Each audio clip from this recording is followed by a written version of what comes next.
Welcome back, and we have our first live eviction for Big Brother 28 this evening. So let's just dive right into it. It's late. I gotta go to bed. I gotta wake up early. There was also a tornado watch in my neighborhood, so some of the episode was cut out for me, but I was able to put something together for you all this evening. So first impressions with the episode. I was just really excited since it is our first eviction for the season. I was pretty happy with the outcome, although this person who got evicted, I really liked her in the preseason. I just felt like she didn't find her footing per se. But before we dive into who actually was evicted, let's look at some of the events that happened during the episode. So, after the post veto nominations, we saw the fallout. And with that, it seemed like everyone was on the same page about Ashley, that they liked her socially, but she didn't really have any alliances. And as Taylor mentioned in the confessional, she should go home over everyone. Plus, if you don't remember from the first episode or the premiere, Ashley and Barrett were unable to compete in, I think, not necessarily the head of household competition. They're unable to compete for safety. And Dee said that she chose Ashley because she was in that last group that she didn't get to pick from. Because remember, her master plan was for the first HOH to get as minimal blood on her hands as possible. So she wanted to nominate each person, well, one person from each group that helped the three reality stars compete for head of household, which were, remember, Taylor, Yash, and Mallory. And then remember, Mallory won the veto, took herself off, and then Ashley got put up instead. So Ashley is trying to campaign for herself to stay. Dee and the other crew have a conversation with her saying that she has the votes to stay. She ends up talking to Melody about it. And then, if I'm not mistaken, does Melody tell Drew? No, I think maybe Melody tells Barrett, Drew overhears, and then Drew and Barrett go tell Dee what happened. Ultimately, pretty much setting Ashley up to be unreliable, that she can't keep her mouth closed. So, in the event that she stays on the block after the blockbuster, she's more than likely to go home. Also, Angela's getting super paranoid, especially about the information that was brought to her about Jason. Because remember, her and Jason bonded, but then Jason started telling people that he's really fake crying with her. He's trying to use her empathy to his advantage. Why he told people that, I don't know. I guess he thought he could trust Drew, the rat floater. Because as always, like Drew did this episode, like Drew did in the previous episode, he runs and tells that information and brings it to Dee and Devins. And Angela, being Angela, is getting paranoid. I might have spoke too soon, but she seemed very regulated. She didn't go off. She's just worried about a major alliance starting without her, and that's something to be on the lookout for the next coming weeks. Also, Rome and Lyric are still a thing, and to Angela's point, Rome is actually building a separate alliance, which includes Jason and Latrice. So we'll get to the house dynamics next. But then ultimately we had the blockbuster challenge. It was Yash, Taylor, and Ashley competing against each other. Yash ultimately won it, which was really good because I feel like if Yash would have stayed on the block against maybe Taylor, he would have went home. But I think that if he stayed on the block with Ashley, Ashley would have went home over him. I think before yesterday, Yash was the person that was going to go home no matter what. But some things changed, especially with Ashley running her mouth too much, allegedly from the edit.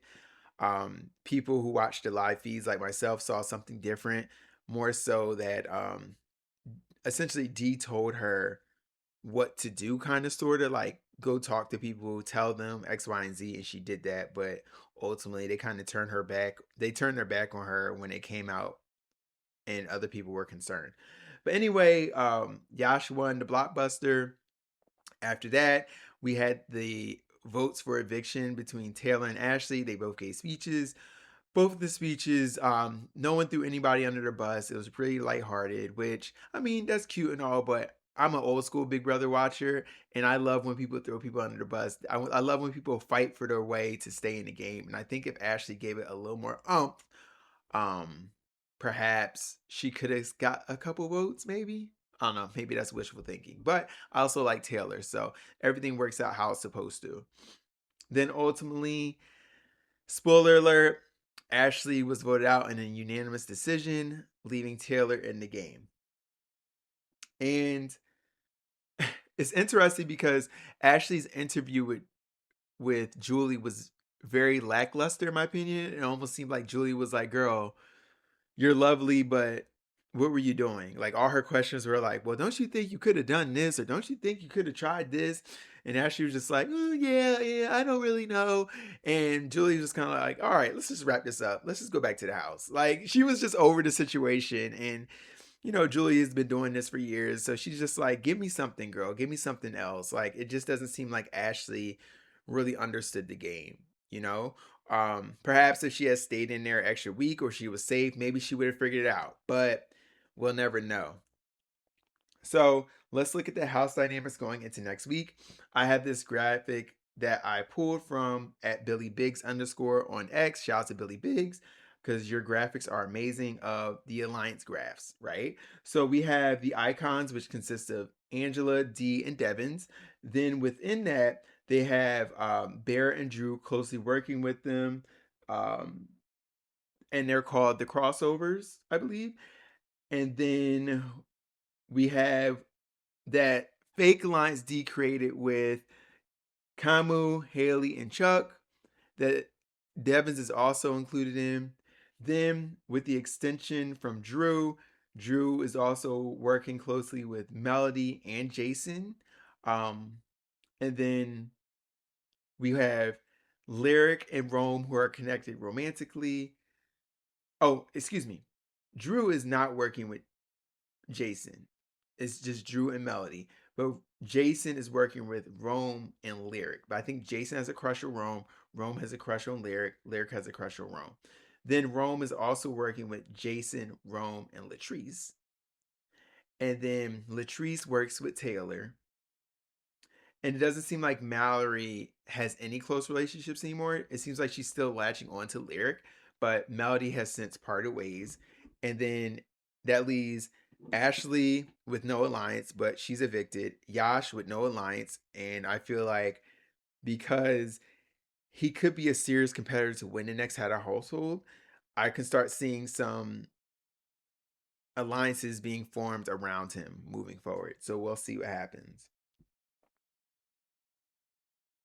So we have some breakout stars that I'm going to describe first up from the episode. And reminder, like I said, I was under a tornado watch, so I couldn't hear everything in the episode. Also, we didn't have much content because it was so challenge heavy this time around. We had the interviews, the questions, things like that. So first up, Angela breakout. Not only was she clocking Rome, although she was clocking Rome, she was giving us a little bit of chaos, and she regulated herself for the most part, but the paranoia is still there. So Angela, yes, breakout star again. Also, I'm going to give it to Yash because Yash saved his ass, right? Like I love someone who they essentially do what they need to do in order to stay in the game, and he definitely bulldozed Taylor and Ashley in that blockbuster competition. And I'm excited to see what he's going to do next. Remember, I said in the preseason he reminded me of Derek X, someone who doesn't know the game, but if given the opportunity to learn the game, they might excel. Similar to Derek X, similar to your Pauls, similar to players like that, you know? Then third, I'm going to give it to Mr. Rat Floater himself, Drew, always giving back information, always in the middle of some mess. I mean, hopefully it doesn't catch up with him, which it might, but I'm not mad at that type of gameplay. Like I feel like we need the rat floaters in the house, right?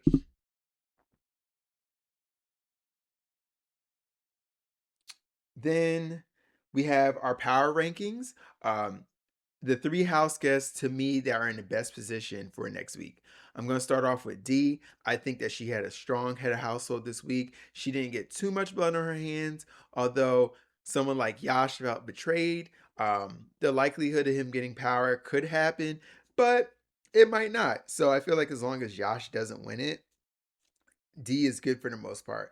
Even if Taylor one had a household, I don't see her putting up D out of revenge either. I think D is pretty safe. I also think that Devins is safe, although his game is completely different from D. He's actually been more lax than like on Survivor, where he's always gaming. But I guess because Big Brother's like a longer game in general, like it's a marathon, not a sprint, right? Like you're there for 3 months. If you make it to the end, he's taking his time and he's pretty well insulated, so I don't think people are going to go after him yet. Not yet. And then third person I think is in the best position for right now, I'm going to say Drew. Rat, the rat, right? Rat floater. I think even if he is nominated, I don't see a situation where he goes because he's very well insulated. Like D is not going to want to lose him. Barrett's not going to want to lose him. Devins isn't going to want to lose him.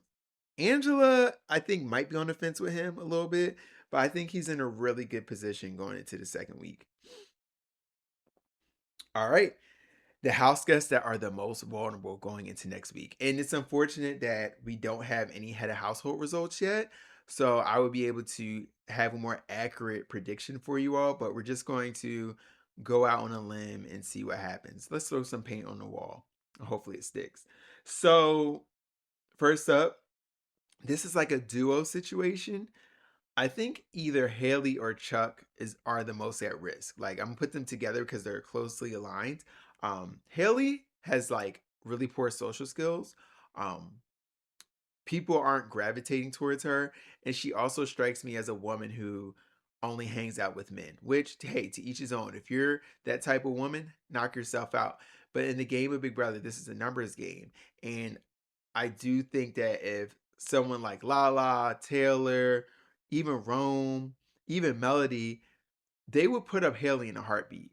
Um, and based on that first episode, her competing in a challenge, she wasn't the best at it. Now she could have been throwing it. She could have been throwing it, but it wasn't looking like she was the best. But she comes from an athletic background apparently because she made this comment about people who are unathletic and it offended some of the house guests. So, like I said, her mouth gets her into a lot of trouble. And I feel like because Chuck is closely aligned with her and people could see it, he might also be a backup option if Haley somehow receives a power or she's safe for the week. I think Chuck could also go up. Next up, we have Jason. We did not forget about Jason and his situation with Angela in the previous episode. Remember, I was like, oh, yes, I'm feeling the queer conversations. Angela's son is gay.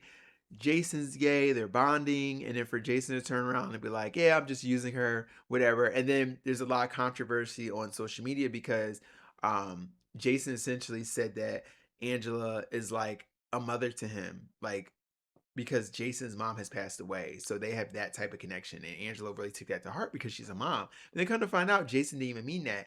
So now people are saying, like, oh, he's bringing personal into the game. He's using things to manipulate people. Now, I'm not saying it's right or wrong. I love manipulation, but I don't necessarily like when it's personal. Like, for example, like remember on Survivor, Pearl Islands, Johnny Fairplay brought up like the dead grandma situation in order to get the reward, and he was considered a villain for that. But then also you have what Matt Hoffman from Big Brother 12, who said his wife had this like fatal disease in order to garner sympathy, but then come to find out she didn't have a disease, and the show made him reveal the truth in the jury house. So it kind of falls along those lines. Um, I don't think he could have easily manipulated Angela without going that far, but hey, that's what he did. That's what he chose to do. I think people might be a little harder on him because he's queer. Like I'm just putting it out there. People have their own biases. Um, but we already know based on his stunt on RuPaul's Drag Race All Stars, Jason's a gamer and he's going to do what he has to do in order to stay. Like I said, would I have done that? No. But would I have tried to build a relationship with her even though I didn't like her? 100%. Because in the event that Angela gets power, I need to make sure she's not nominating me. But like I said, I don't think he had to go that far with the lie in order to get on her great side, because he had already done that. They have already had the heart to heart with each other. So he didn't have to keep doing that, you know? But hey, people manipulate in different ways. There's no rules to manipulation and strategy playing. It is what it is. Not my style, could be your style, but hey, knock yourself out. So I don't think that Jason's disgusting for doing that. Was it wrong? Yeah, 100%. But this is a game too. And Angela's also entitled to feel how she wants to feel. She's entitled to cry. She's entitled to get angry. She's that type of player. And that's something he should have considered before manipulating a player like that. Like, you're manipulating a very reactive player like Angela. So it's going to come back on you. But he doesn't think that she knows. But he ran and told Drew, the rat. So yeah, we're gonna see how that unfolds. Also, third house guest most vulnerable. I went out on a limb here and said Lyric slash Romeo. People know about their showmance now. Remember, we saw Mallory and Yash heard about it. People are seeing Rome make alliances like Angela. And I feel like because they are connected, I could easily see them being put on a block and getting split up, and one of them going home next week. I really like Rome. Lyric, I don't really have a strong impression of her yet, but she seems cool. But I'm just worried about them being so close very early on. So we'll see what happens with that. Why I think Ashley lost Big Brother. So for me, I don't think Ashley had any strong alliances. I think it's good that she was able to build relationships with people, but at some point when you're building these relationships, you need to kind of say, "Hey, do you have my back? I got your back. Let's work on something. Final 2, final 3, let's get that started." Like, you have to kind of start playing the game. Like, I get like you want to keep a low profile, but you still have to like ease in some strategy there. And I'm going to chalk that up to her not maybe understand the game, her being a recruit, and her just not picking up. And I can get where she says it was hard for her to have these conversations where there's all these alliances forming around her and not with her. So that's very hard. But you kind of got to like maybe play damsel in distress. Maybe pull a Mallory and cry. Maybe be upset. Like, maybe start throwing people under the bus. Like, sometimes you got to do what you got to do. Like, if I'm on a show competing for $750,000 and my life is on the line, baby, the guns are coming out, respectfully. Like, I'm not going down like that. I'm not going down like that. I also think that Ashley should have teamed up with the women. She had a pretty good relationship with your lyrics, your melodies. She had a great relationship, in my opinion, with D. Form an all women's alliance somewhere, right? Like, try to do something. Like, this is a numbers game. Like, she just needed some votes to stay. She didn't get any. Um, Also, I just like, to my point, I just think she understood how to campaign for herself. Um, I think she felt like she didn't have a chance after yesterday. And I strongly believe you don't ever give up unless you're in like the final four and you got one person to try to convince. But if that's that one person, I'm up under them. Like Ashley, every room people are going in, I'm going in. If y'all in the y'all in the kitchen, I'm getting some out the refrigerator. If y'all in the pool, I'm swimming with you. Like, no one's talking about themselves. I'm in everybody's business. I'm in everybody's room. Call it paranoia, but you're gonna get tired of me. Okay, that's what I'm gonna do. And then, hey, if I still get voted out, at least I tried. It just is what it is. Okay, so let's go down to the live feed spoilers. Now, I don't really have any spoilers because we covered everything for the week, but I did see an interesting conversation before I hopped on.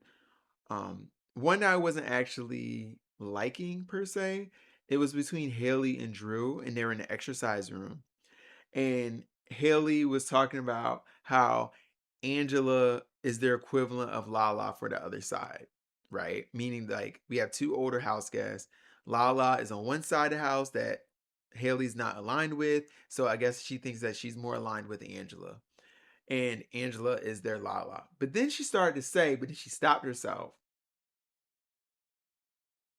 Angela and Lala are like salt and pepper. But she stopped on the pepper and was like, oh, no, I don't want to go there. Something like that. That's paraphrase. Girl, what? Like, you didn't have to bring skin tone, skin complexion, whatever the case may be, race into this. Like, yes, there are two older women. You just said Angela's your Lala. Leave it at that.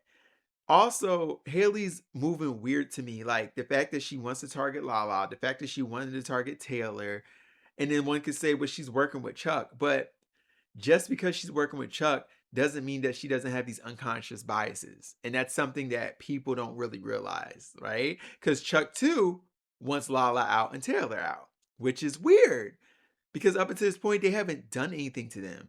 And I understand that you're in the house with these people 24/7, they get on your nerves, but you got to put personal things to the side and look at the game. Like, getting Lala and Taylor out does what for Chuck and Haley? Nothing. You need to get out the heavy hitters. You need to get out the Angelas, the D's, the Devons.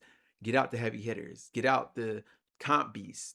I mean, maybe take a stab at Barrett. Like, take a stab at people that you're not working with that are actually threats to you. Maybe they don't view, maybe they want to work with competition threats. Maybe I'm projecting right now. I don't. Okay? Because everyone, if you've seen the show, I'm assuming they've seen the show, they probably haven't. When you get down to the end, when you get down to the nitty gritty, those competition threats they start winning out. And then you're just a sitting duck every week. You're nominated every week until you go home. Who wants to deal with that? I don't. Maybe they do.